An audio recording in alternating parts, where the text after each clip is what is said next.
All right. Good evening, everyone. My name is Cassie Coiner, and I am the STEAM Pathways Coordinator for our Southwestern team. I work with the K-12 outreach program here. I am going to do a couple of quick announcements, and then I'm going to turn it over to Erin to introduce our speaker. So we have our Invent Oregon program that we have going on right now. So if we have any teams that would like to create an invention to be in our showcase on April 3rd, you do have to be a student or a dual student enrolled with the college to be on that team. There is a Google form that will be going out that you can fill out that form and be on a team. And then you will showcase your invention on April 3rd, and one of those teams will be chosen to go to Inventor Boot Camp on May 1st. And then if chosen, you will go, and then you'll get to go do the actual Inventor program in Bend, Oregon on June 24th and 25th. And then we still have spring breakout coming up. It's actually, we're calling it STEAM breakout, going to be on March 26th. It's a all-day event for ages or grades 4th through 12th. Registration is open. There is a $25 registration fee. We do have scholarships available. If anybody is interested in that or know anybody who might fall into that category, I am available to help them register. I do have some cards up, or they can email or call me on campus. And then what's my last one? Science. Oh, our science fair. We do have some flyers up for our science fair. Registration is now open. One of our Oregon Space Grant Consortium ambassadors, Sabrina, has put together an awesome science fair. It's called Blast Off into STEM. That's going to be an awesome opportunity. Registration is going to close for that on April 25th. We are hosting that event here on campus on May 9th. We do have some flyers available, and if you want to check out our Facebook page, you just look up SWOCC STEAM Pathways, or once again, if you guys want to grab my card, I can send out info as needed. But with that said, we're going to let Dr. Coiner introduce our guest speaker.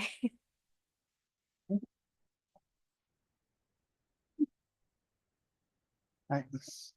So I am happy to introduce our guest today, Professor Casey Walsh from Oregon State University, Department of Physics.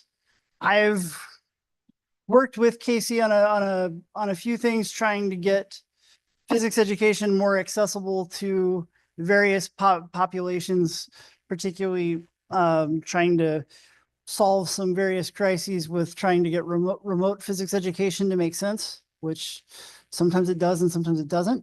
I know he has done a lot of actual peer-reviewed research on a lot of the successes, failures, and challenges of getting things into accessible forms for learning through multiple modalities. So we will look forward to learning more about all the things that you find out in 10 years after figuring out how to teach everything, and then have to change everything again because of a pandemic and all sorts of other things. So without further ado, I'll hand it off to Casey.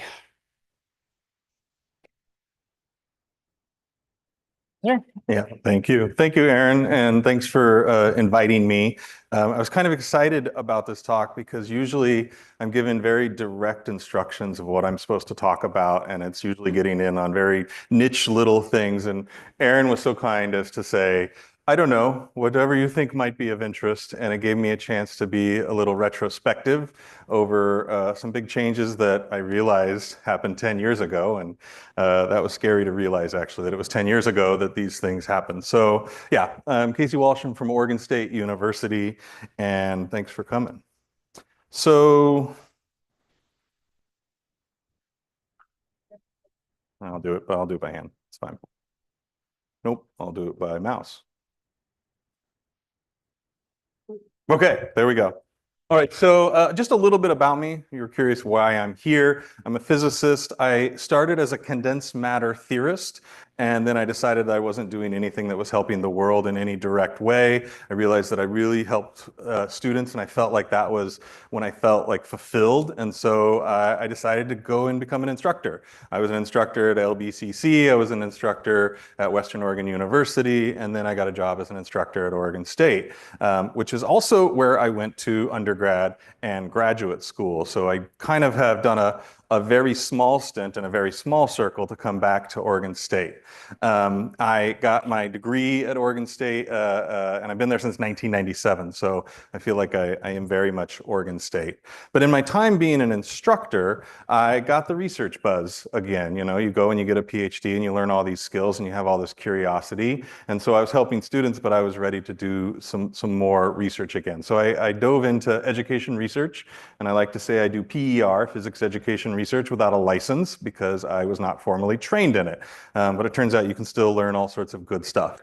I like to do outdoor stuff. This is a picture of me in the Grand Canyon on Christmas Day this year. In fact, I just opened a present, which is a little finger piano from my wife. And so that was a wonderful gift to get. I also like to do music. So that's just a little bit about me. Some of the projects that I've done, you know, the title said flip the class. I flip my classroom, and I say successfully because I've seen lots of examples that are not successful. And I'm not going to say mine's 100% successful, but I think we have a lot of good evidence, hard evidence and soft evidence that it's working pretty well.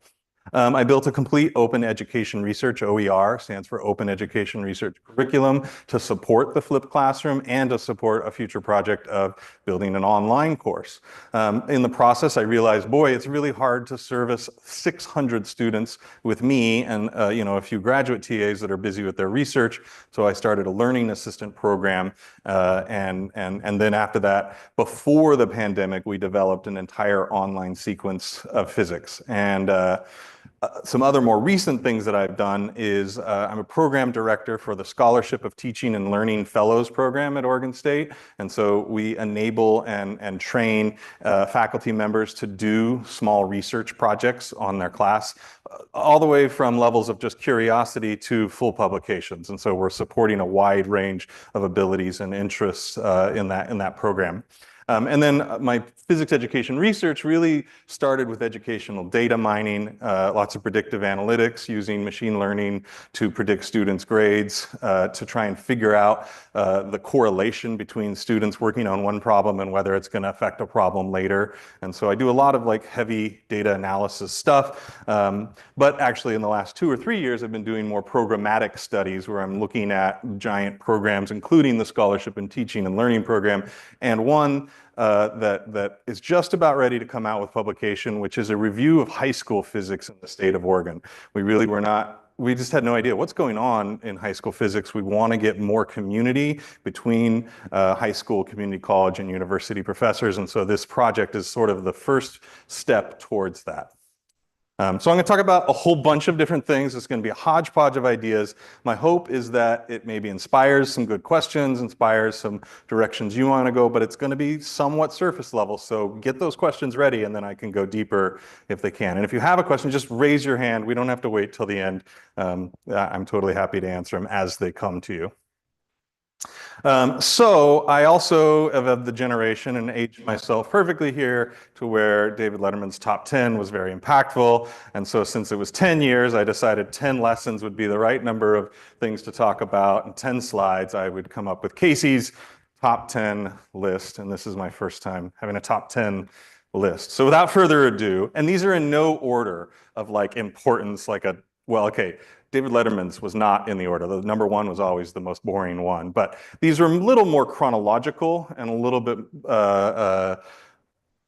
chronological, I think would be the best way to say it. Okay, so number 10, there's so much jargon.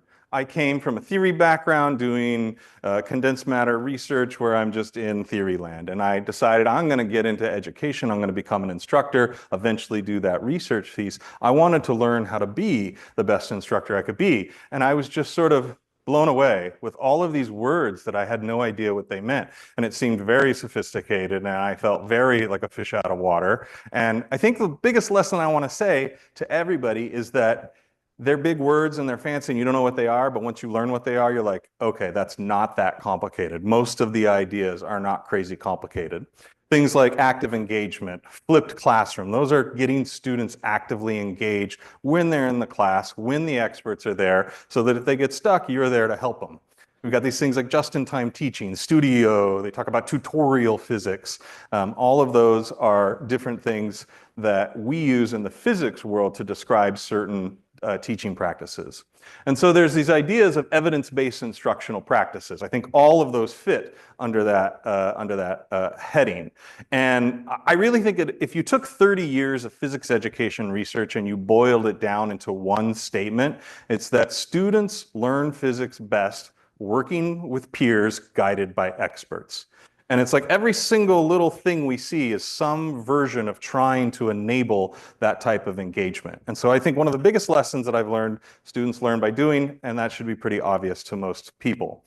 One of the things that I remember early in this journey was a story from an MIT professor where they did a research project where they put brain scans on students and they had them wear them for months doing everything. And so one of the first things I do in my first class is we have this conversation called, why are we here? Why are we going to be doing these different types of styles of learning? And why are we going to be forcing you to watch videos before class? And why am I not going to just come up here and sage on the stage to you? Well, it's because I really want you to interact with the material while I'm there. So I describe this MIT research project with the brain scans, and I say, well, what do you think was the least amount of brain activity on a daily basis for a student for a couple months? And quickly somebody usually says, sleeping. Turns out, no, your brain's actually pretty active while you're sleeping. And eventually somebody goes, okay, probably watching television. Yep, turns out watching television, your brain pretty much shuts down. You know where else it shuts down? During lectures. You get the same amount of brain activity during lectures as you do while you're watching TV, and it's the least of any of the activities that these students do. And so that's one of the pieces that I try and give to my students of evidence of like why we want you physically working in a giant lecture hall with a whole bunch of other students around you and interacting with other students. There's this concept of a discipline-based education research, and since this is a diverse audience, I don't want to just say, here's physics things of how we do it with physics. I want to point you to your own field. You're going to have your own field that's going to have all these education ideas, and I encourage you to look into that literature, look into not even necessarily the literature. For physics, we have websites that just break it down for practitioners pretty readily. And biology has that, math has that, chemistry has that. And so think about what your own discipline is. And I've sort of said that I try and share the science with the students. Like I'm teaching science and I want to use science to teach it. Well, there's no reason not to tell the students why we're doing what we're doing. And so along the way, they end up learning some of that jargon. They end up learning why we're doing certain things. Think, pair, share is one of these hot things that we say in physics. It's the idea that I give you a question, you think about it, you answer, and then I pair you up with somebody who thought differently. And then you share with each other what you think, you have a conversation, and we come back together as a class and we revote. So it's like this thing, think, pair, share. It's not that big of a deal. But it's definitely jargon, and until you learn the particular jargon for your particular discipline, it will feel very foreign. If you're not sure what a flipped classroom is, it's pretty old news now. A lot of people are doing it. It's showing up in high school. It's the idea that I don't stand up here and do a didactic lecture like I'm doing right now. I already made recordings. What I did before I flipped my classroom is for an entire year, I recorded the entire lecture while I was screen capturing, and then I made a set of about 400 3 to 5 minute videos from that where I basically get to all of the physics that they need to know, and they watch videos before class. It's the 21st century. Like there's no reason that I should be pushing information one direction while we're here in the lecture hall. If you have a video, you can pause, rewind. If actually, I think it can be a better mode. So that when you come to class, we do homework in class, might be the way of thinking about it. So we take the lecture, we throw it outside of class, we bring the homework, and we put it in class. Again, a lot of people I think are doing this these days, so I don't want to spend too much time on that. Number 9, open resources rock. So when I started this, there was not a lot of open resources for physics. There was OpenStax, which is a textbook. It's an okay textbook. It wasn't that great at that time. It's gotten a lot better. But it was definitely a traditional textbook. It wasn't designed for a flipped classroom. It wasn't designed for thinking about maybe the story of physics is going to be told with a set of questions that students wrestle with and try and answer, rather than a story that I just give to you. And so we decided we really didn't have good resources out there that were free. In fact, there wasn't even publishers' materials designed towards this. So we did end up developing our own OER curriculum. We wrote over 1,000 questions. We have over 1,000 total videos now. And we even have some text, but the text is pretty limited because there are good text resources out there. I just linked to OpenStax and I say, if you want a traditional view of this material, you can give a read there. And I think OER is really important because everybody knows college is expensive, so it saves students money because it's free. But I think the big thing is there's good content now. There's been in the last 15 years this huge push to get out lots of good content. In Oregon, there's this place called Open Oregon, and openoregon.org, you can go check it out, and they have grants and resources. And so if you're interested in this, that's a great place to start. And I will tell you from experience, not everybody applies for these grants. Sometimes they don't all get distributed. So if you got a good idea and if you can show an impact, you probably have a good chance of getting them. But I think the biggest issue is, like, people say open resource is great, free, good, there's good stuff out there. But the lesson that I didn't realize I was going to learn when I do that is how much better it made my class. Not because I'm like better at writing a textbook than regular people. It was the exercise of aligning the resources, the practice, and the assessment. Before, I was using a standard textbook. It wasn't the textbook I used when I went to school. And so I had this blend of my version of what I learned from my experience with some of the textbook. I tried to use the same notation and some of the same words and stuff like that. And then the homework was sort of a combination of some from the textbook. I would write some stuff. But when it came to the exams, after the first couple of years, I had used all the test bank. So I didn't have the test. I had to start writing my own questions. And it turned out, and I didn't know this at the time, that my questions were not necessarily aligned with the way the textbook was written. And so by going through the exercise of thinking of all the resources, what are the options out there, choosing the right ones, in our case, writing a lot for ourselves, it aligned everything. I saw a jump in grades the second we started using this. And I don't think it's because we wrote better stuff. The textbooks are great. It was just that the language, the words, the cultural references, everything was now completely aligned because it all came from a deliberate process. Now, I study educational data mining. So I look at how students are interacting with everything, like clickstream data, how they watch videos, and then analyze it to see if we can see patterns. And one of the first things I saw that was extremely clear was routine is a heavy lifter of success. The students that can continually and slowly interact with the material tended to do better in a very robust statistical way. And I've come to this realization that I don't think you need motivation if you have routine. And that's what I tell my students. I'm like, you need to have motivation to start the routine, but once you have the routine, you're just like, oh, that's what I do next. Oh, that's what I do next. Oh, that's what I do next. And that is so incredibly useful for students learning science, learning a tough subject where they can't do it in these 5-hour stints once a week and then go away for a week and come back. It does not work well that way, especially physics, where sometimes you get stuck and you just go make a sandwich and you take a nap and all of a sudden you didn't even think about it, but you're more clear and you're able to work on that question and make progress. And so I really strongly show my students this data about how slow and steady is going to win the race. All right, number 8, learning assistants. There's this big movement, LAs. Learning assistants are undergrads who took your class, did well. They are hired to help the next year's class. They are trained, they are paid typically. I think that's an important thing. And they're trained in teaching pedagogy. We have training at the beginning of the year, like a 2-day training thing for everyone. And then I meet with my LAs every single week for an hour, and we work on the current week's topic. And like half the time is really thinking about the physics and how do we teach the physics. The other half of the time is like, how do you deal with emotions of frustrated students? How do you deal with students that don't know how to engage properly? How do you deal with students that have really bad study habits?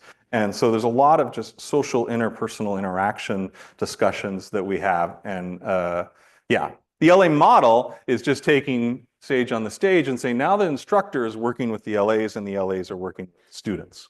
So is it work? How does it work? Well, here's some evidence. This is our student evaluations of teaching, SETs. So this is their evaluation of me and the course as a function of years along the bottom. And what you see is it's a sequence, physics 201, 202, and 203. 201 is always the worst. There's a bunch of people that are really frustrated with how challenging it is. They don't like it. Some of them don't pass. But by the time you get to the second class, they're like, okay, I know what I'm doing. And they usually like it a little better. And then the third term is always the hardest. And so it kind of comes to, but anyways, you've got this behavior. It's going up and down. It's going up and down. Well, hey, here's where I started the LA program, right here. And what it did is it really changed the mood of the class. The students now had a peer that was a semi-authority figure that they felt more comfortable talking to. And they also had a lot more of them than just me. So there was a lot more avenues to get help and to express frustration or to get support for various things. And because of that, they were pretty happy. They were much happier with the class. We see much less of that variability. And then what do you think happened right here? Yeah, COVID. So I don't really know what this data means. I'm going to show you some other plots later where it's like, oh, COVID just kind of blew everything up. But yeah, it's some good evidence that there is some effect. I certainly know that the students very much appreciate the LAs, and I think the LAs are now the cart of the course. They are like the glue that holds everything together. And I know that there's a community college, and a lot of the audience here is a community college, and so some of my colleagues have said, Casey, my students are gone after 2 years, so I don't have that time for them to finish the class and then be here a whole year later. Well, if you have freshmen, that is a case where you could get them in the next year. But I know that if your classes are mostly sophomores, it's going to be much more challenging. I have had a few, Greg Mulder from LBCC, that just makes it kind of work. Like you'll have a student that's going to stay for an extra term and he seeks them out. And it's like, you're going to be here an extra term? Why don't you come back in LA? And so there are opportunities, although much more challenging in a community college to get this type of support structure. But I encourage you to think about if you could possibly get that in. Yeah.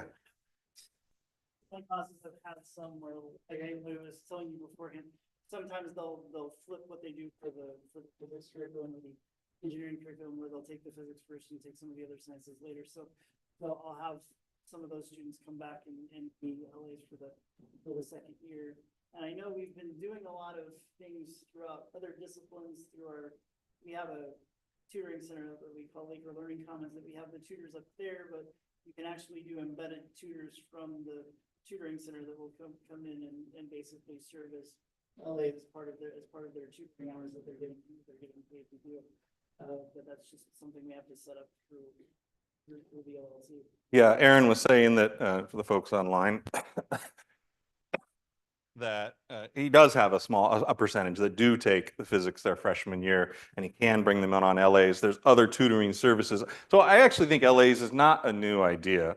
In high school, I remember seniors and going into my junior chemistry class and helping us. And I actually think they were called learning assistants. Maybe they were called teaching assistants. I don't know. But it's not new. And there are lots of other ways that you can get it. But I think the thing that's unique about the way I interpret the LA program, or I use this particular LA program, is that they are students who took my class. They know everything about the inner workings of the class, and they're actually hired more for their interpersonal skills than their raw ability to do physics. The second year that I did the program, I had a student. She was super charismatic and super interested and excited. She wanted to be a high school teacher, and so it was also kind of hard to sometimes get people with a teacher track to do it. She got C's in my class, and I was like, well, she's so likable and personable, and the students will approach her, because that's the thing. You think that you're approachable, but your students are terrified of you, and that gives them somebody that's not terrifying to talk to. She ended up being the best LA by far, and you know what? She ended up learning the material to an A level by the time she got done, and I think that's the other thing that's important about the A's. It's not only that they're helping the students, they're learning the material better. They're learning how to become teachers, and a lot of them come to appreciate all of the thought that goes into curriculum development, because as we're training them about teaching pedagogy and why we do the things that we do, because they need to be armed with that so that when they're helping the students, they can know the techniques to train, to teach better, and then also know the reasons why we're doing it. Yeah. The O, they're just two different metrics. One's like me and one's the class as a whole. So one's like, what's the instructor's contribution and what's the class as a whole? They track with each other pretty closely. And there's some other lines in there. There's some other courses. I kind of grabbed it off a spreadsheet I've been collecting over the years. All right, number 7, distance learning works. And I think one of the most important things is we all went through this pandemic. And there were so many frustrations and there were so many failures. And a lot of people walked away and said, there's no way you can learn online. Well, you were in a situation of emergency remote teaching. That is much different than deliberate development of an online curriculum. And we had the opportunity to develop an online curriculum from the ground up before the pandemic hit. And we went live fall of 2019. And while we developed this curriculum, we really wanted it to be multimodal. So I was flipping my classroom. I was thinking, let's make all these videos and get this stuff. We were developing the OER that would support this flipped classroom. And we knew in a couple years, we were going to have to go online. OSU is a huge online program. Physics was one of the last ones to get the intro sequence online. We were holding back actually full degrees from being entirely online. So we knew that that was going to come. And so we tried to develop a curriculum that would work in all the different modes. And so we have the same exact learning outcomes. And that's obvious. You're going to get the same credit. It's going to go on your transcript towards your degree. You need to really have the same learning outcomes and learning goals. But to do that, we made sure they have the same pre-lecture. They have the same videos. They have the same reading they have to do, and they have the same pre-lecture homework. They have the same post-lecture homework. They have the same, which post-lecture homework is like meat and potatoes practice of some of the basics and fundamentals that you learn in lecture, but it's still like Canvas. You're just putting like multiple choice answers in, and it's not graded by a human, and you don't get feedback other than that you got it right or wrong. But then after that, we have sort of this summative event where we do challenge homework, and that's a weekly thing. They write by hand. It's graded by humans, partial credit, and feedback is given. And all of those things are exactly the same. In fact, we wrote the labs to be identical. In fact, our labs just really needed to be updated on campus. And so when we developed the Ecampus, the online labs, we did so such that it would also work for on campus. And so now the labs are exactly the same. They get the exact same exams. The big differences are lecture. In one case, you're on Zoom watching me in the Lightboard studio. I built a Lightboard studio, so I'm like interactive with the content and the material, and able to just draw what looks like a neon marker out in front of me. So it's very engaging, but it is that Zoom remote feeling, and getting them to engage and talk in that environment has been very, very, very challenging. In class, we get a lot more success in students working together on problem solving in groups. So that's one difference. Another difference is that on campus has a recitation. It's like a weekly 50-minute thing where they're in small groups working on problem solving. We don't have that for our online students, but they do end up taking longer to do their labs, and so we sort of justify the time amount. But they're very, very similar. So while we were building it, we decided this is a perfect opportunity for a case study. Does online learning work? Can we create similar curriculums, put one group online, have one group on campus, and see the results of effectively the assessments, the exams? And I had a wonderful term and a half of data, and then the pandemic hit and everything blew up as far as doing that comparison. But it gave us that nice, unique opportunity. I think the biggest challenge that we knew was going to happen is how do we support students that were online? And I think the thing that I learned while I talked to people at Arizona State University, SNHU, MIT, some of the large major online programs that already had physics courses. And they all sort of hinted that the support is the difficult part. And how do you provide both synchronous and asynchronous support? So we have a team, like I have teaching assistants, I have me, I know there's now 3 instructors in my role, in my rank, and we have LAs. And so we divide and conquer, and there are multiple multiple ways. They can do live, office hour type things and homework sessions. They can have asynchronous supports with the online system. Flexibility, that was another big thing that we thought about for these students. They are non-traditional students. And so we developed a whole bunch of things that were around flexibility that wouldn't affect our ability to assess or their ability to learn. And then the pandemic hit, and we were like, well, okay, life is crazy. Let's extend all that flexibility out to all of the students. In fact, when the pandemic hit, I almost just had to basically flip a switch, and I took all the on-campus students onto the online, but they were already mostly on the online system. The only difference was we just moved the lectures to Zoom, and we moved the labs to online. But that flexibility was useful for everybody, and I realized everybody potentially needs flexibility. So all of those flexibility rules have stayed, and they're still here, and I don't think they've affected our ability to successfully deliver our courses. Yeah.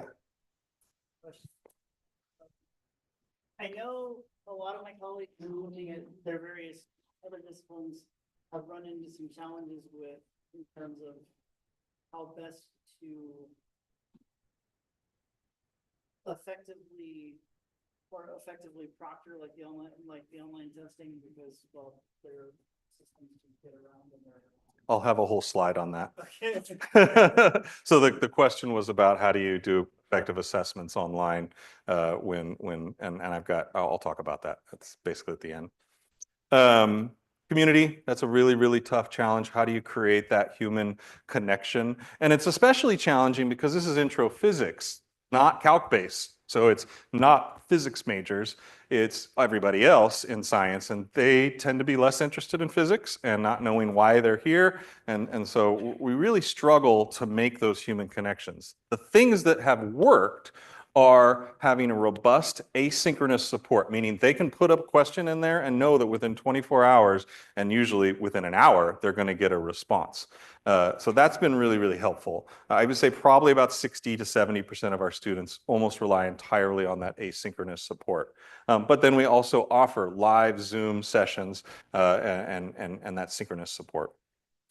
So how did it do? Well, the pre-pandemic, I had 5 exams, 2 midterms, a final, and then 2 midterms. And then the pandemic hit, and academic dishonesty kind of creeped up pretty heavily. Everybody was remote. Our exams, I don't trust the data on that. But those 5 data points showed that the Ecampus students were doing about 5% lower on exams. And so you might say that shows that it doesn't work. But I would say that shows that it works to within about 5%. Oh, but then wait a minute.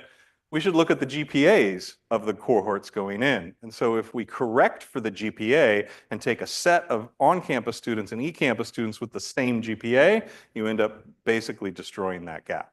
And so there was some good evidence that students really can learn online if you deliberately develop a curriculum for it with resources for that type of online environment. And yeah. Turns out though, teaching online, so much more resource heavy. That's something that most people don't think. They think, boy, we could just save a bunch of money because it's not going to cost anything. But it takes a lot more time to do everything. It takes a lot more time to communicate ideas. Lab is really challenging, and the whole next slide's about online labs. But for us, we've really realized it's about 40% more expensive to deliver an online course if you want to achieve all of the same goals, give all of the same support and all of the same opportunities. And so it's just something I think shocks some people, and other online programs don't follow that model. And I think that's why we do so well with our courses. Okay, but number 6, top 10 things I've learned. I didn't really want to put the slide in here, but I was like, there's no way I can talk about the last 10 years if I don't talk about the thing that's been kind of the bane of my existence for 6 of those years, which is online labs. That has been the most challenging thing to achieve. One of the problems is that it's the same learning outcomes. And so we redeveloped these labs with modern lab learning objectives. So what do I mean by that? Well, traditionally, people thought about labs as like, I'm going to go do the experiment and it's going to confirm the theory that I learned in lecture. And I'm going to do better than on an exam because I understand the material better. Turns out it doesn't really do that very well. There was very definitive research that came out from a couple of different labs in 2014. Natasha, sort of the person who's in our field, the big person here, showed that you really can't measure any gains of theory from a lab. So let's just not work on that in lab. Let's think about what can we do in lab that we can't do in lecture. And so we don't treat it as a place to reinforce theorems in the textbook or in lecture. We use it to learn things like experimental design, science communication, how do I collect data? And so our learning objectives look different than what I think they looked like before. Really thinking about what is unique about the lab experience that I could use there. Another challenge was standardizing the lab kits. We wanted the students to do physical experiments. You know, I don't think simulations work for achieving a bunch of these learning goals like experimental design and how to deal with physical or apparatus. So we made this thing. We were going to require actual physical labs. Well, that meant the kits had to be standardized because if I go tell the students to go source a bunch of springs, my TAs can never support them. The amount of different ways things could go wrong and the data could come out would just be too challenging. And that created cost issues. When we first had these lab kits, they weren't too bad. Then the global supply chain got messed up. The prices doubled in about 3 years, and they've never gone back down, of course. And so I really struggle with the cost thing. I really want to think about trying to redevelop the same learning outcomes, but with cheaper stuff. And then the other issue is access, like how a cost is related to access. I have like 75% of my students live in Corvallis. So I've said, well, why don't I just open up one of the big rooms and I put a bunch of lab equipment out there and I say, you can come every whatever day from here to here and go use our equipment so you don't have to buy the kits and you can come work together. Wouldn't that be great? Well, Ecampus, which is a very big juggernaut in our university, says that's an access issue, an equity issue, that all the students that aren't in Corvallis don't have any of those options. And so because of that, they've not let me. I've thought about going rogue and underground. I understand and I like their reasoning behind that, but I do think that it's a missed opportunity, both for the cost, but also for the learning. If I could get them there together working, oh my gosh. So like, one of the best example of why it's so hard to teach lab online, you got a bunch of students, 25 students in a room. Student raises their hand, they're like, I don't know why this is doing it. You come over, you wiggle something, whatever, and you go, oh, well, you might think about this. And they go, oh yeah, we didn't. That whole interaction took 1 minute and you solved their problem. That same back and forth, asynchronously through messages where a student puts it at midnight and the TA answers it at, noon the next day. And then the student at midnight replies and says, but what about, it could take 3-4 days. And so it is just incredibly time consuming. That's part of why the cost is so expensive on our side of trying to deliver these courses. TA support is a challenge. Community building. Boy, lab, really one of the most important things to do is learn how to work with a group, how to do science together with other humans. Science is a team sport. We have to learn how we can collaborate with other people, and lab is a perfect opportunity for that type of experiential learning. But boy, getting 3 students from different places in the country to come together online is like pulling teeth. Like my TAs spend probably 1/3 of their time just working on scheduling to get everybody lined up, and then 1/3 of the students just don't show up or something. So it's really, really why that's been a challenge there. And then, yeah, syncing the students online. And the new one is genAI. We are starting to see some genAI reports come in. They're pretty easy to spot in the lab because our equipment is so specific and you have to take pictures of it. So it's not really a huge problem yet in the lab, but I'll show you where it is a problem. And I think that I've learned about this, I've got this big, bold orange for a lot of my big ideas, is working collaboratively online is a learned skill. You don't actually have it.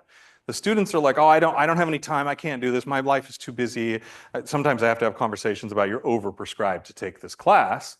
But really it's that they don't know how to prioritize things in certain ways. And like I've worked with colleagues in Norway and we're very, very busy and we have to find ways to fit it in certain times in small chunks, working asynchronously. And I didn't know how to do that when I started and I was horrible at it. And so I realized I had a progression of becoming a better online collaborator and they haven't had that opportunity. But the big thing is that they don't actually think that is a learned skill. They think it's something that they can just do it if they cared, but they don't care, so they don't. But I don't think they actually could do it until they practice it and learn it. And we need to train them how to do it. So that's why I say my TAs are working 1/3 of the time on trying to schedule. They're really working on trying to show them how to be an effective online collaborator. Yeah. Another question that came up as you go through like both the lectures and the labs, and labs are a challenge anyway for normal situations, but when you're doing online lab, how do you address things like accessibility concerns with like if you have students that where everything has to be done on like screen readers or everything has to be done?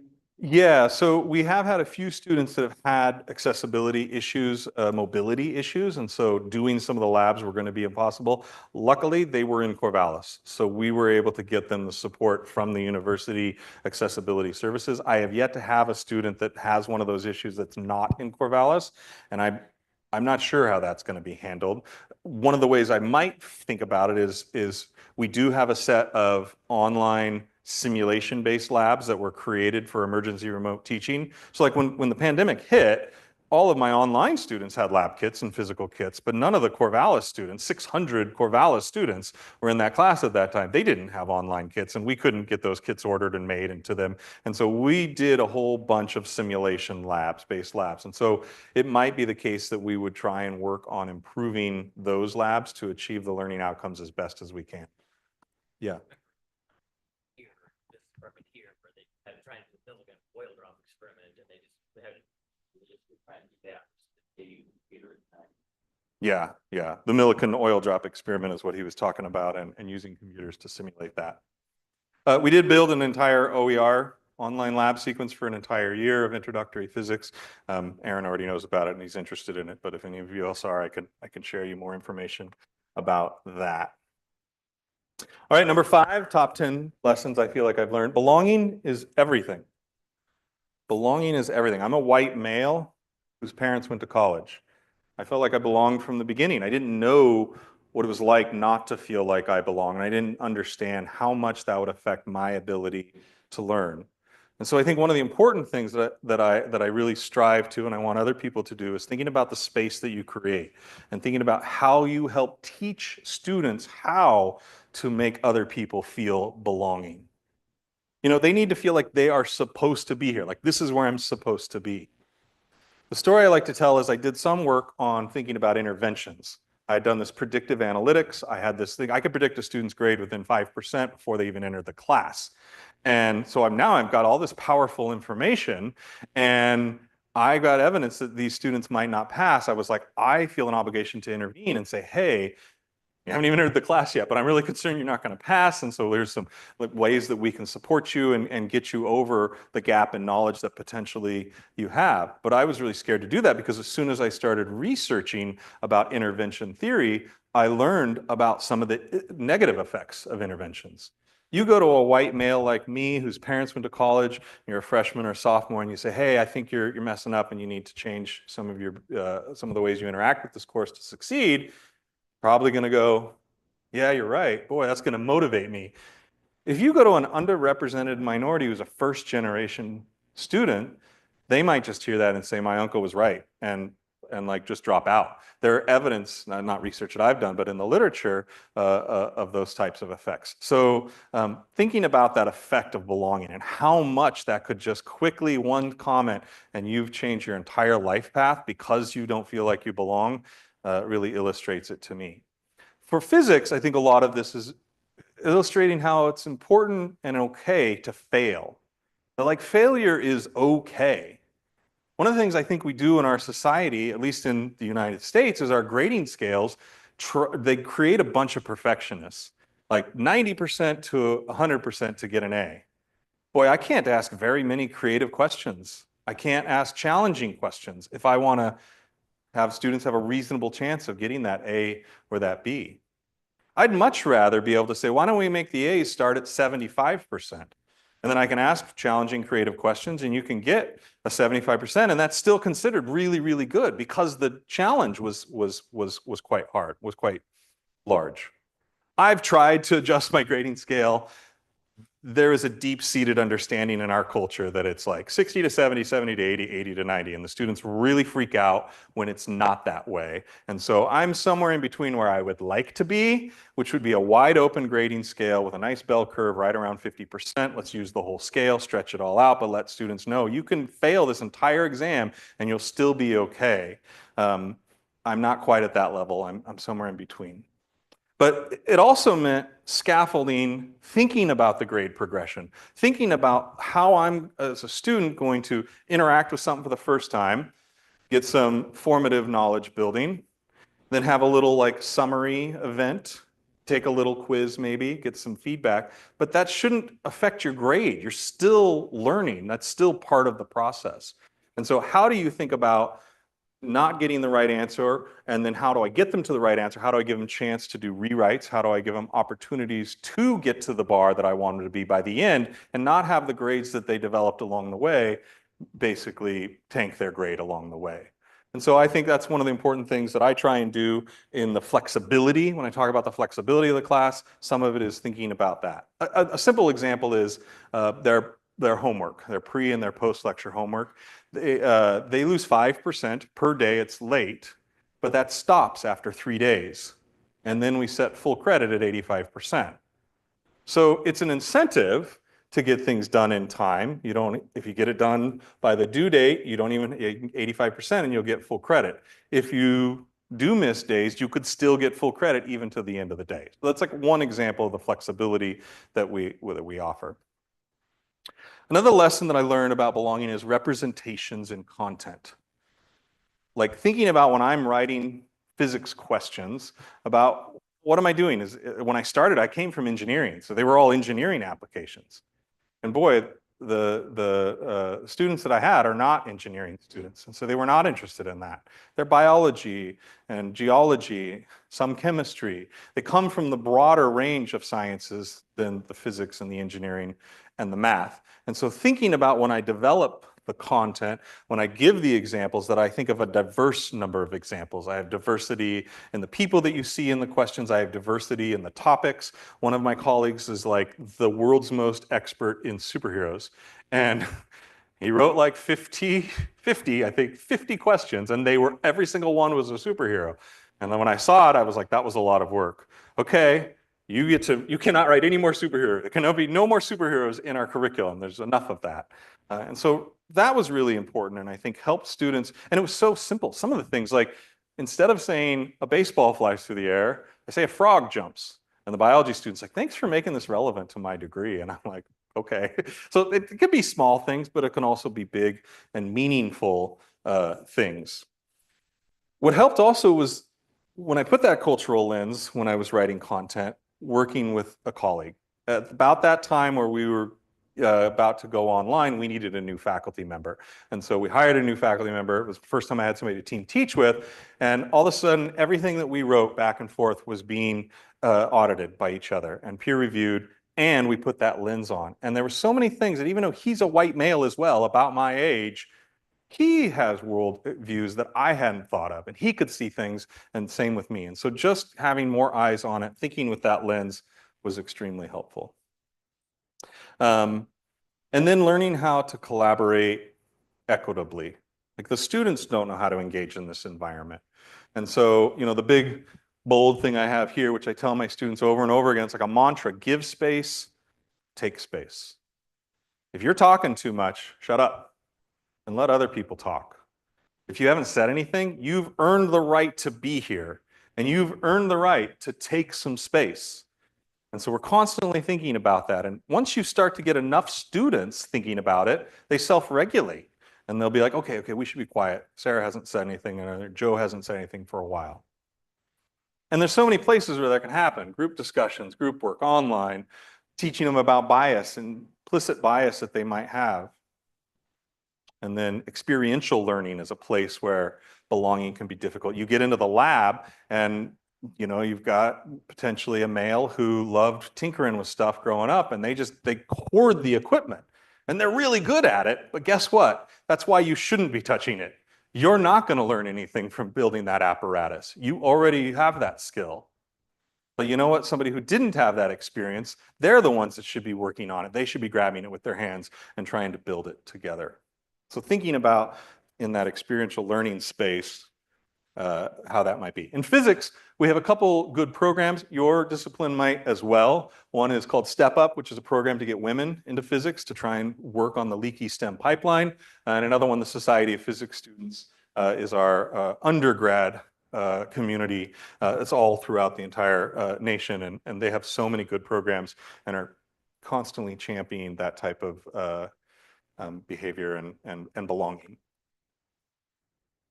All right, number 4, we're getting down to them. Be community focused. And what does that mean? Like community, boy, that word is used a lot. And when I first heard it, it was just like fluff language, I don't know. But I've started to realize when you put things in a community lens and you ask yourself, am I creating a healthy, functional community? You start to see the potential you aren't, or there are ways that you could better. So like, where can you do this community building? Where can you think, where does community lie? Well, there's just the faculty support. You've got all of your friends and your colleagues that are here, staff, things like that, and thinking about what could that community look like. But then if you dive into the class and you've got your teaching team, okay, maybe there's some LAs, but classroom discussion. We do these things called intelligent grouping, where the students are asked a question, they put it in their phone, they put their answer in their phone. I know exactly where everybody's sitting in the room because I use this clicker software for seeing it. They get their answers in. I've picked questions where half the class will probably vote A and half the class will probably vote D, and then I say, group them. And what it does is it finds 2 people within a radius of each other that voted differently, and it says, Joe's phone says Sarah's 2 seats to the right. Sarah's phone says Joe's 2 seats to your left. And I say, go have a conversation. The room explodes. Everybody's got to find their person, so they're talking to find their person that's a new person that they probably have never met. In fact, I know 2 relationships, one that turned it up in a marriage, that started there. They were introduced to each other in a think, pair, share with the intelligent grouping. Then they became LAs. They started dating as LAs, and that's now like 7 years ago. They're now married. So not that that's going to happen all the time, but group work is another place to work on community. Everybody in a community has a different role. And so one of the things I like to do in group work is to think about assigning roles and rotating those roles. So what would a role be? Well, you could be the leader. You're the person who's trying to keep everything together and keep the conversation going the right direction. But then you have the scribe. They're the only person that holds the pen. They have to write everything down. You have the reporter person. They're the only person who gets to talk to the rest of the class. And then my favorite role, the skeptic. You just get to sit back and say, I don't know about that. Maybe it's not right, and so it's nice because you rotate these roles and everybody gets a chance to play these different roles. They learn leadership skills and they start to realize this is a community and these are all people that I'm going to need to rely on for us to achieve our goals of getting this little assignment done. Because I can't even, I'm not the speaker, so I'm not allowed to present at the end. There's other places. Synchronous, asynchronous support is a big community. We think about how that community looks like, how we curate that. My LAs put a funny meme up like every day. Like I'm like, just go on there and put some funny physics or science related meme. And once we started doing that, the amount of interaction with those discussion boards doubled. Because all of a sudden it was interesting. The students were like, it's not just a bunch of boring questions answering. There might be some entertaining aspect of it. And maybe that's not what we're here for, but if it gets them to come to the table and have the conversations we want to have, then I think it's worth it. I have a concern with genAI. I think it's actually hurting communities. I think I'm seeing less students go to the study sessions. We're seeing less students come to lecture.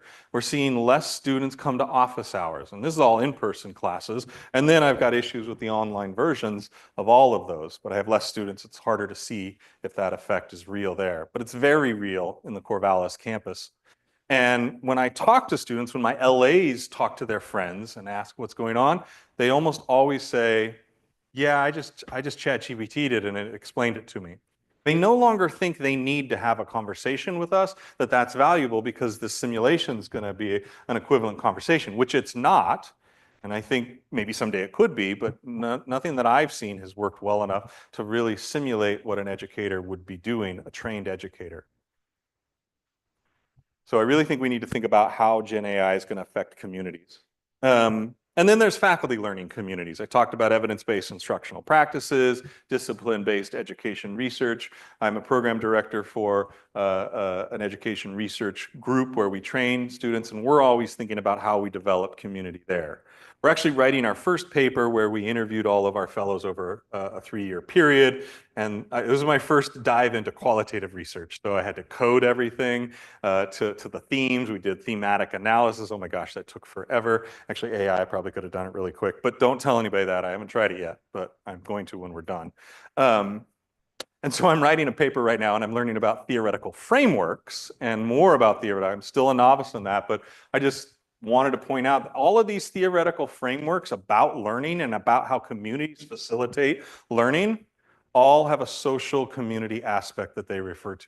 They always have that facet. And so I really think thinking about what you're doing for your community is important, but I want to recognize that building community is very, very hard and challenging. And sometimes we decide to put it off. Sometimes you're just up there talking to the students and you don't think they're listening, whether it's live in like a homework help session or whether it's just typing to the void.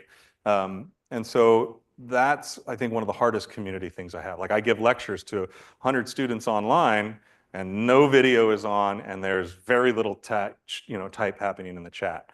It takes a month of doing that to get doing things to say, type in the chat. Do you think it's yes or no? Just little things like that, just making the bar really, really low. And all of a sudden, a few people start typing. And next thing you know, you do have out of 100, 10 or 15 that are actively commenting back and forth. Okay.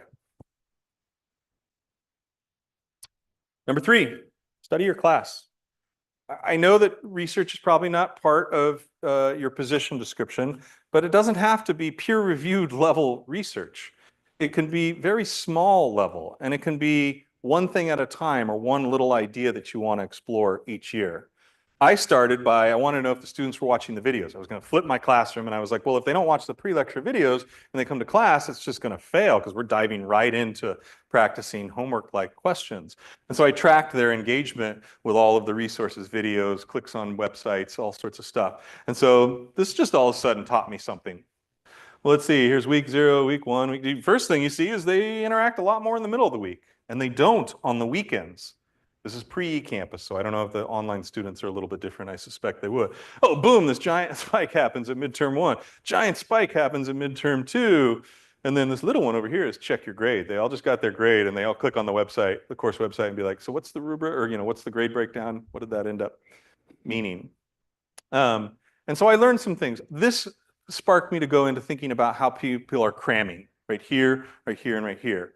Like they were watching a whole bunch of pre-lecture videos the night before the exam. That was the first 5% of your learning was watching that video. You should be well into practicing problems and practicing challenging problems that stretch your knowledge by the time you're ready for the exam.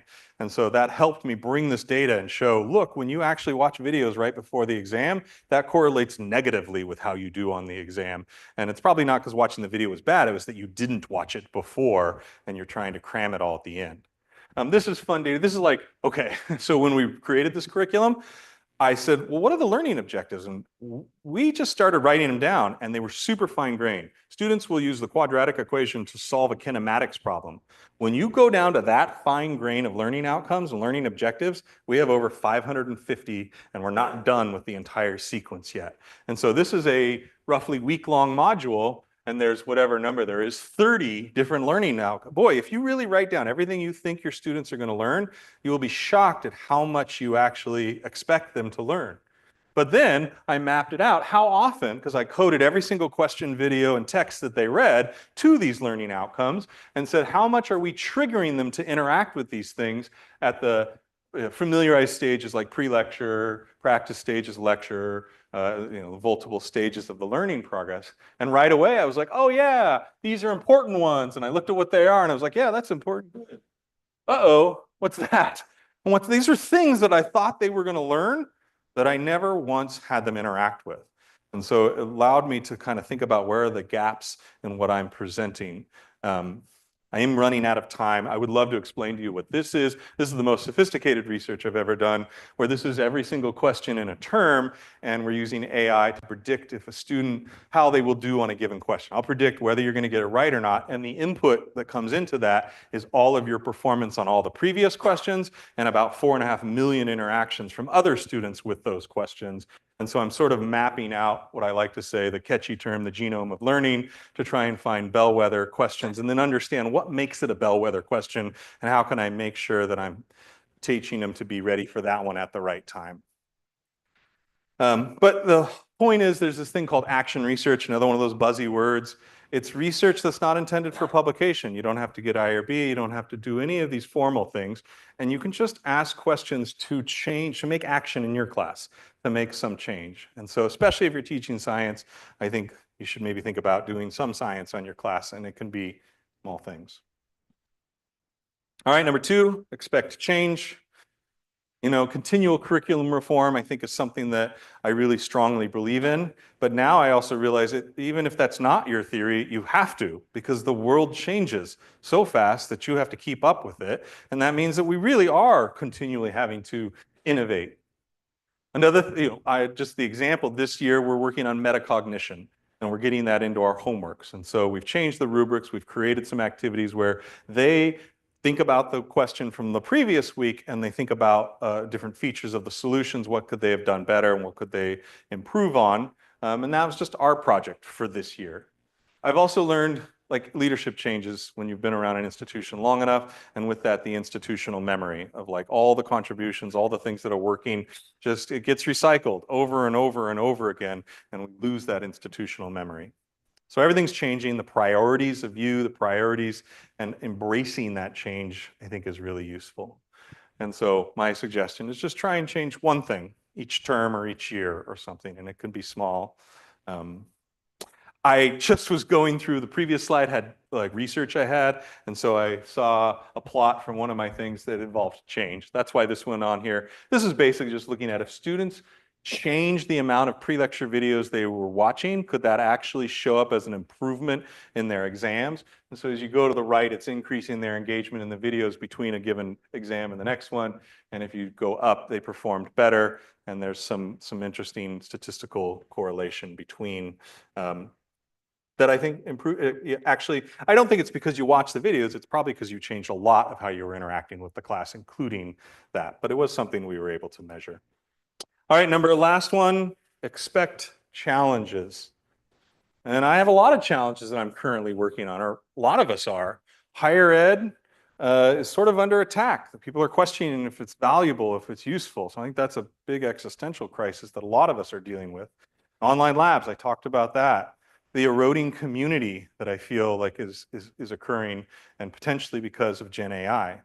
genAI now, a year and a half ago, genAI would have got a C- in my class. I think it would have passed. Now it would get an A or an A-. If I want to write a question that genAI can't do, it has to be so different than what you would see in a textbook or in a vetted research-driven curriculum that it's unfair to be teaching in this method with these content and with these ideas, and then asking questions that have been morphed so much that it doesn't align very well. Or if I want to be so specific to in-class events and things that happen locally, that doesn't work for asynchronous online students. So you can do some of those techniques for in-person classes, but boy, it's really hard for out of class. And the biggest issue I'm dealing with is that Oregon State does not, I am not allowed to require in-person proctored events. Everything has to be able to be done asynchronously on your own time. So I can't have a 24-hour window, so I can just create a window. But we learned in the pandemic it takes 25 minutes.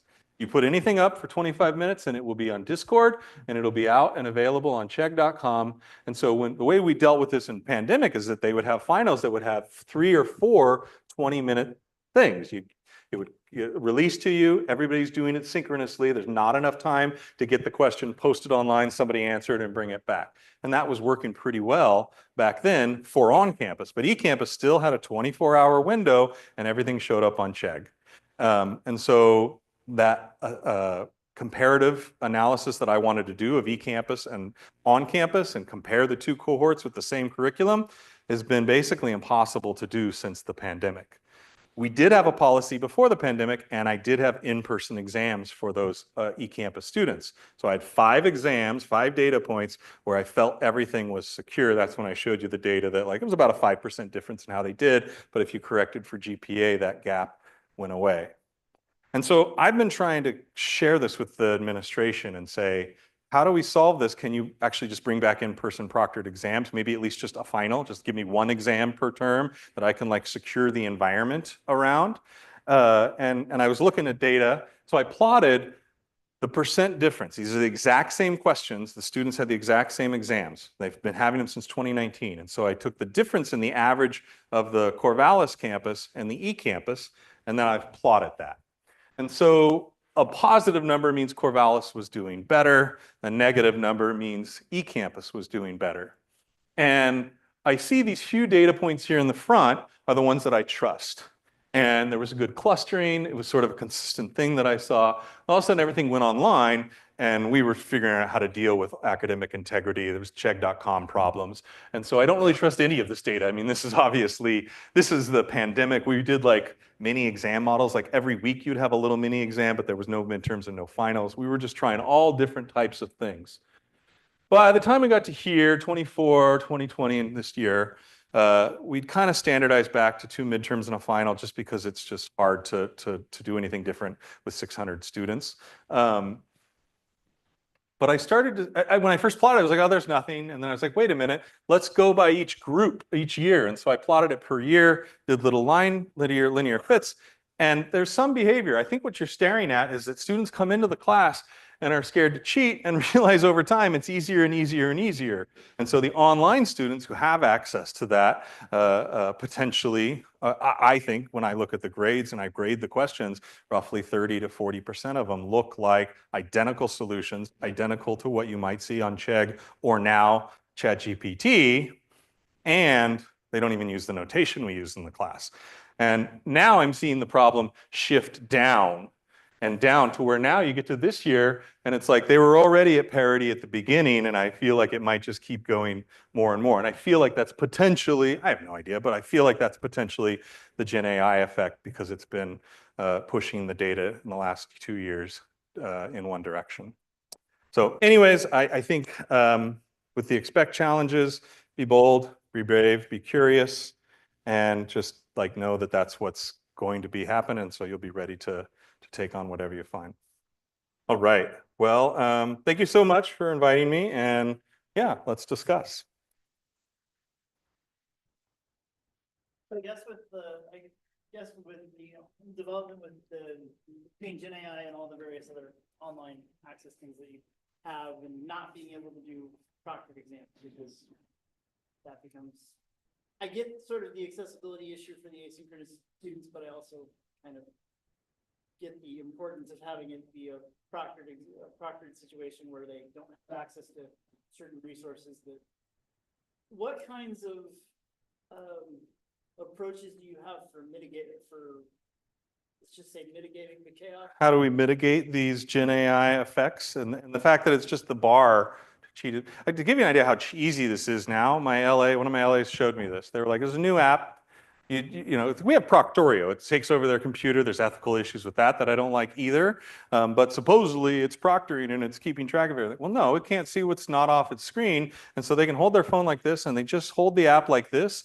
The app then circles it, like looks at what's on it and says, is this what you want me to answer? So you just go yes, and then it answers. And, you know, there's no way that you're going to ever be able to detect it. So how do you deal when the bar has gotten so low to engage with that? And then OSU has some problem with we don't have teeth. We don't really go after students where there's strong evidence. The answer is that you stop grading for correctness. Like, this is easy to think about doing in their formative assessments. So not exams, but like their homeworks and stuff.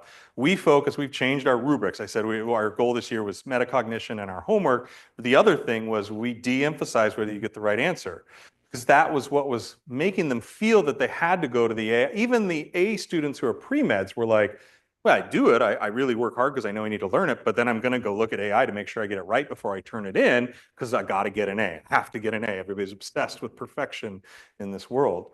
And so we just made it so we don't actually grade it on whether they get the right answer. We grade them on process. We grade them on physical representations. We grade them on this whole list of other things that would have to occur along the way to be able to come up with that answer. So I think a lot of those techniques are helpful for the formative assessment, just de-emphasizing what you're actually assessing. But when it comes to an exam, I really feel like I do need to assess your knowledge, your personal individual knowledge. And I mean, I've talked to so many people and I have not found any creative answer that would work for our class. So I don't know how to do that. Like some small classes, you can maybe do more oral exams, right? There's a whole class of ideas of how you could bring that in. Problem with that in my mind is it's introductory physics. Like I said, I have 550 learning outcomes.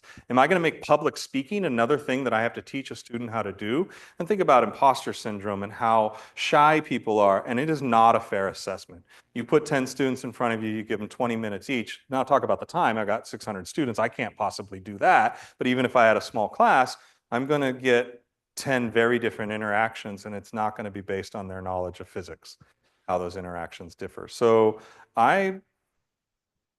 this is another group I'm asking if you've got better ideas on how to deal with that. Yeah.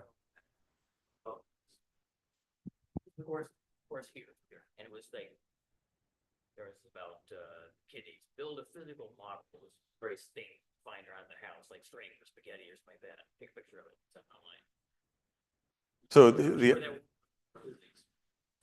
So the idea was like build a kidney and use parts from around the house, and so it would be very take a picture, so it would be very unique. What could that look like in physics? I'm back to the like. I think there is room there. I think one of the great ideas is that I do think about experiential, open-ended labs where I just say like, why don't you try and confirm conservation of momentum? Like it's open-ended. You get to pick how you do it. We actually have a lab that's what they do.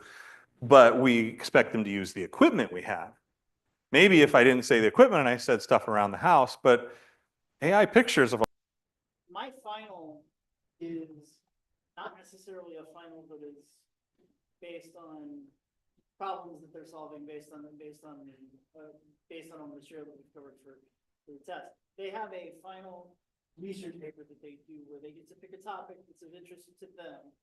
And one of the key aspects of the research paper, and I can do it with my students because usually I have a class of like 15, 16 students that I can monitor a little easier, but they get to pick a topic that's of interest to them, and they have to basically go into find basically recent peer-reviewed research on kind of the cutting edge of that particular topic. So if they're improving sports equipment or something for one of the sports that they're in, they look at how physics is involved in that and what the current research is.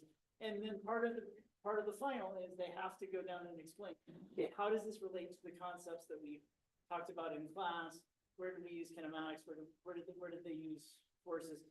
And that's what I end up using as my final in the class. And during the rest of the term, I end up using basically some of the formative and some of the quizzes over the course of things where we look at the various chunks of material that we've worked on. Okay, you've been given all of this. Now take it and apply it to something that you're interested in and bring me back something that gives me an idea of how physics is relevant to your world. And So Aaron was talking about a final project that they do that that is in lieu of their final exam, where they do write a paper on the cutting edge of some topic of their choice. I guess, how do you know if there's also the idea of like, when is AI appropriate, right? Like I do think we need to be training on how AI is, it's not going anywhere. And so when I see a lot of the advice on how to productively do it, it's really around writing and reports and like, oh, you can have track changes and you can like make sure that they were actually doing it in a certain order and building the story over time. And I think that would be useful there, but I still wonder how much. I guess it depends on if you want them to not use AI or not along that process. because there's the idea that you can use AI to do the outline and to create some sort of structure that then you write the words and you develop it, or you can do the other way around. In fact, I was on an AI task force this summer, and we were studying the research, looking at the literature on the effects of education. And there's a big MIT study where it's the largest one with like over 3,000 people that they tracked, and they had different groups. One group was like they used AI the whole way. Another group, they used no AI, and then they had used AI for the outline, but they wrote the words in the end, and then they wrote the outline, and then AI wrote the words in the end. And so they were trying to look at the spectrum of the uses, and they basically found for every single group that interacted with AI in two things, they actually did worse after 3 years than their original test. So they went through 3 years of schooling and got a lower score, and it was problem solving and writing. And so I am so cautious about the use of AI. I do not think it has a good place in introductory learning. I think that once you have your 10,000 hours and you have become a master, it's a great tool, and we can use it in a lot of unique ways to be more efficient with our time. But learning is not the place where that's actually going to be the best beneficial, because you're offloading the cognitive load to some other entity. And so I don't know what reports look like. I also can't do reports with too many students. There's no way we could grade that much. But these are all good ideas, and they're useful for certain classes. And I think what you got at, I mean, if you got a small class, you're going to de-emphasize the correctness. You're going to work on process. You're going to work on assessing them on process. You're going to work on all of those other soft learning skills. And then you're going to do more like oral exams. You have a smaller community. You can probably get past some of those nerves a little bit by creating a stronger community. You have the time to do 15 or 20 little small. And so one thing you do is, I've seen community colleges, like they write the exam, student writes the exam, and then they come in and they justify what they did in little 10 or 15-minute things. That seems to be a pretty useful thing. And my colleagues that have done it have said, you can pretty quickly tell if they didn't actually write that or not. But then when I asked them, I said, well, how do you grade that oral exam? They all say it's really, really tough, because even if I feel that way, do I have direct evidence to say you should get a failing grade or a much, much lower grade? Usually I don't have enough definitive evidence, even if I know that. And that's the issue I'm having. When I grade students' work, I actually haven't graded in a long time because I have such a large program that I'm running. But this year I decided to take it on. I've graded on one question on every single exam for 1,000 students. Not 1,000, but a lot of students. And boy, I've learned a lot, but it's just so obvious to me when I see things that were not written that I'm convinced are not from my students. Is it enough evidence? I've taken it to the Academic Integrity Board multiple times, and they've all said, yep, I agree with you, but nope, it's not enough evidence to do anything. And so that might be an Oregon State issue. We're just too scared of litigation. But yeah. Nobody's going to take the bait. I put a big picture up here. Marissa, thank you for asking me about this plot here. This is the work where we're studying high school physics, like what's going on with high school physics. We sent out a survey to 380 high school physics teachers. I think we got them to most of them. We got about a fifth of them to reply back and take our survey. And one of the questions we asked is, we went through all the different topics of physics, like kinematics and forces and energy, and we wanted them to tell us if they thought it was important and if they teach it. And then these are the averages of all of those. This isn't for topics, this is for learning objectives, and it's for 9th grade physics, traditional physics, and advanced physics. Those are sort of the three main areas. And the arrows go in that direction. So for instance, this first one, sense making, in 9th grade physics, basically nobody teaches it, and they don't really think it's that important. But boy, by the time you get to the nether dot, you're here, the traditional course, it's like a junior, senior level physics course. Boy, they think it's really important, and they're starting to teach it, and then it goes even higher. And so we're kind of analyzing all of these opinions and what's going on in the particular courses in the high school teachers to look at the alignment of what they think and then what university teachers. So this same set of questions are all going to go to a bunch of university and community college professors, and we're going to see how our priorities potentially misalign. Anyways, it's just a fun novel picture that I put on the end that I thought I'd bait somebody into asking, what's that all about? it does bring up some interesting points, because I know we do a lot of interactions with our K-12 outreach with the various high schools around here, and seeing what kinds of challenges they're addressing,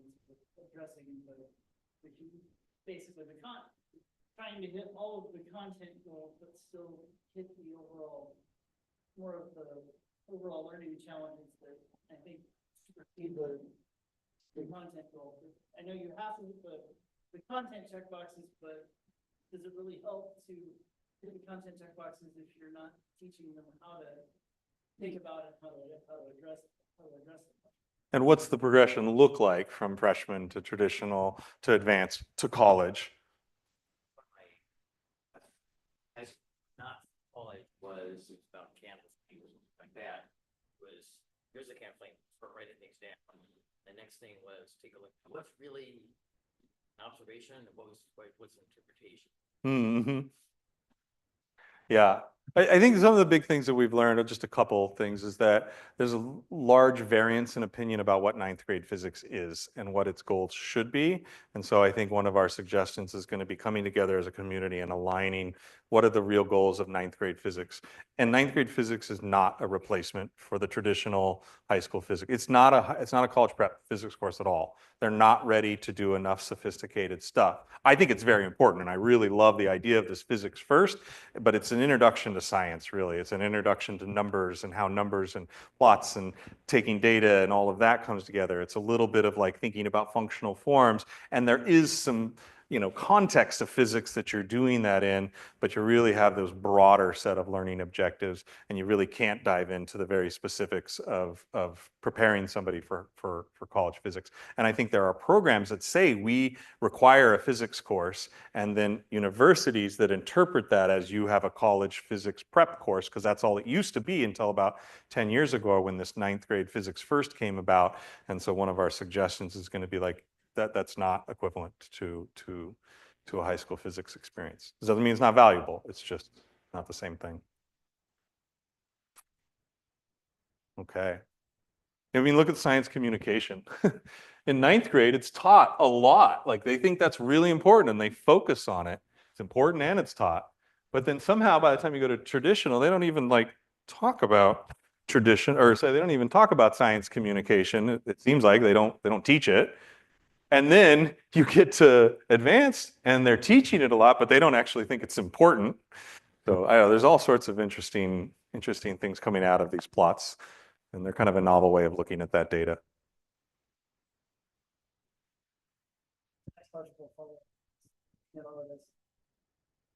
Given that we acknowledge that all of our students that are coming in are going to come in with variations of all, because no two high school experiences or homeschool experiences, high school experiences, or no two experiences going into college are going to be the same, unless you basically have you have two or three students that are exactly the same, which never happens, from the exact same learning environment. Coming in with this, how do you best reach the students where they are and make sure that they are aware that this goes back to your community building, and also goes back to your making sure that they belong. I have a lot of students that I talk to, but the first thing I hear about from them is they automatically don't like math. They're in my class for physics, but they can't stand math. And I keep trying to break some of this, but it's hard because that's kind of that's where they end up getting that experience from high school and from middle school going up to. So one of the biggest challenges I run into is trying to address where those gaps are, find the students where they're at, and bring them up to speed with where we think they should necessarily get to by the time they get to the end of the series. And I don't know if you've had any kind of breakthroughs in terms of. I think in broad sense about like dealing with gaps in knowledge, the goal here is to align to align the curriculums better, so that each high school is not thinking differently about what ninth grade is, traditional is, and advanced is, because that's where you're already going to have the students are going to have different lived experiences. They have different home lives. They have different everything. Can we at least standardize and know that like if you went through a particular track, you got some uniformity in what was important and what was presented, and so that by the time you get to college, it's a little bit more of a smooth transition. But not even getting to college is just going from ninth grade to 11th or to traditional, or going from ninth grade to advanced. What does that progression look like? And if we all are on the same page, we can make sure that there are less gaps in the curriculum that we then put a bunch of students that all have different experiences, knowledge, and abilities, which we're never going to get away from that. But we can at least take our end and try and align it as best as we can.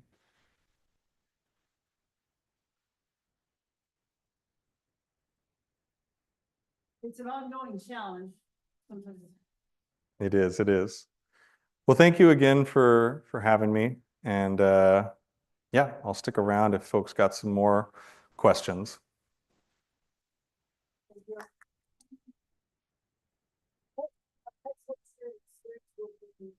On April 14th, in Russia, Rice University talked about some of the ongoing frontiers, solar physics, and also some of the work that he's done in application using AI with that sort of.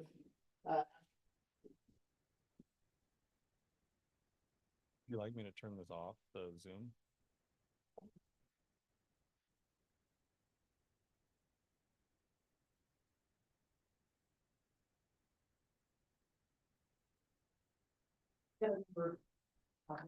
On the online screen, so it's been, there were a few people that were popping in at, or just yeah, we do. They're on our YouTube channel, so people will be able to go back and watch it later if they weren't able to do the same.